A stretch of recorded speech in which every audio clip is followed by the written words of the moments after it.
Evam atmaranau dhyanam atane satatang krite udita vagatir jwala sarva jnanendhanang dahet.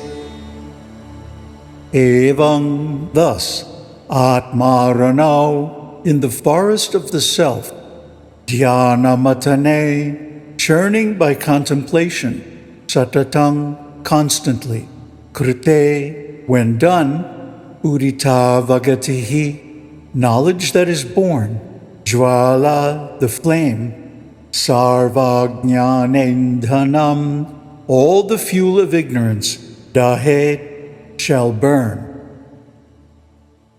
Thus, rubbing firewood in the forest of the self in the form of constant meditation kindles the flame of knowledge, which, once lit, burns up all the fuel of ignorance. Namaste. So you just sit down and magically drop desires, and boom, you're Brahman, right? No. There is some friction. There is some resistance.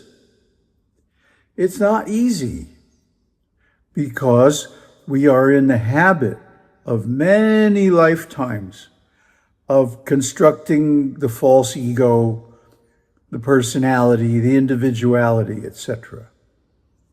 So to erase all of this is difficult. We admit there are side effects to taking the red pill. But you cannot get the result otherwise.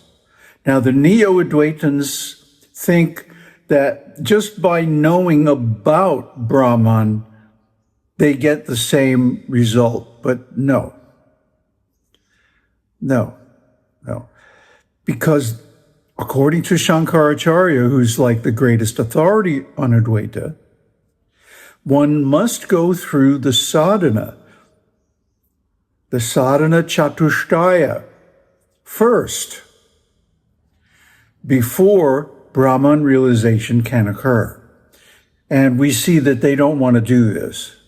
Why? It's difficult. Yeah, we admit it. Because it's the truth. We like the truth. We think the truth is valuable. Even when it points up the difficulty of attaining Brahman realization. Because, hey, it's going to happen. If you stay in this world, if you stay in the individuality view, personality view, as the Buddha calls it, you will suffer. There are desires that won't fructify. There are plans that won't happen. There are all kinds of ideas that will turn out to be false. Friends and relatives and lovers will betray you. And, of course, ultimately, the body has to die. So there will be suffering on the path of individuality. But that suffering will continue indefinitely. Whereas, yes, there is also difficulty on the path of liberation, mostly self-created, because we try to cling to the things that we are used to, like the false ego, etc. But that suffering, that difficulty has an end. And the end is when we attain the realization. Then there's no more suffering. Or there's nobody who can suffer. The suffering is due to the existence of the false ego. What is the ego? It's just a pattern of thoughts.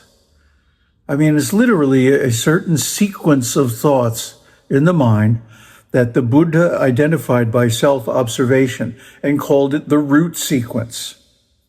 It is the automatic program, the habitual conditioning that occurs whenever we receive a new impression.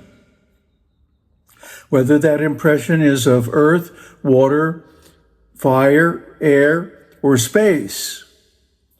Doesn't really matter. The mind applies the same old sequence of thoughts to it. What is this? Oh, well, let's say it's earth. Well, I am this earth. This earth is mine. I'm going to enjoy this earth. Or this thing, or whatever it is, condition, idea, etc. Whatever it is that the mind thinks it's going to enjoy is temporary, unsatisfactory, and not self. How can we enjoy these things? What self-respecting human being is going to contaminate his mind with temporary, unsatisfactory, and ultimately non-existent thoughts about the world? They're just name and form. They're not anything substantial. Yet people get all puffed up over designations, titles, relations, and so on in the world. Yet all of these things are going to leave us high and dry. Now, if that's not suffering, I don't know what is. You prop up a false ego only to have it knocked down again and again by the constantly changing conditions in the material existence. Sounds like suffering to me. Whereas, if one realizes Brahman, that's permanent. Brahman is eternal. And Brahman is satisfactory. It's pleasurable. It's ananda. Sat Chit Ananda. And finally, Brahman is the self. So one can know it directly without any instruments like a mind or senses or language. The Buddha says the limit of manifestation in the world is created or delimited by language. One has to have name and form. And the mind is nothing but name and form. So when name and form goes away, when one realizes Brahman, there's no more need for name and form because there's no more objects separate from the self. And the self knows itself directly without any instruments, without any need for terminology, ontology, or even senses. So the state of Brahman is the only state really in which there is no suffering. So maybe we have to go through some troubles, some difficulties, take some pains, to get that realization. But once we have it, that's the end of suffering. No more suffering, ever. So we're going to suffer anyway if we stay as we are. But if we get on the path to self-realization, whatever little suffering we have to endure for that is soon finished. And then no more. So this is compared to rubbing firewood. When you rub firewood, I don't know if you've ever done it as a Boy Scout or whatever, you put one piece of wood on the ground, and then you take another one, which is like a stick, and you rub it between your palms and rotate it back and forth until enough heat is generated from friction to light the fire. So the point here is that, the metaphor here is that once this friction, which is involved in the process of self-realization, this sadhana, this tapasya. Tapasya means austerity. Yeah, it's going to be difficult. Yeah, right. We admit it. But once that reaches ignition, Then the flame simply grows. You put some dry leaves, crumpled dry leaves on it, blow very gently, and gradually kindle a fire. So the flame of knowledge, as it's termed here, burns up all the fuel of ignorance. A fire, once it is started, will continue to burn as long as it has fuel and air. That's all it needs. Once the fire is kindled.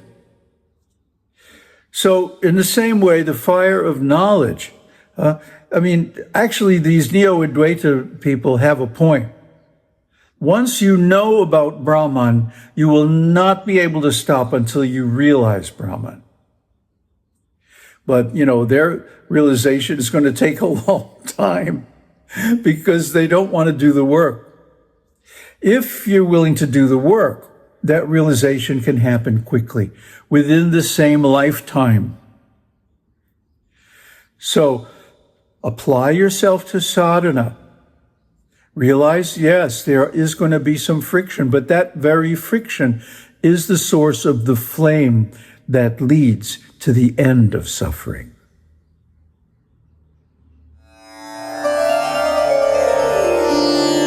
Om Tat Sat, Om Shakti Om.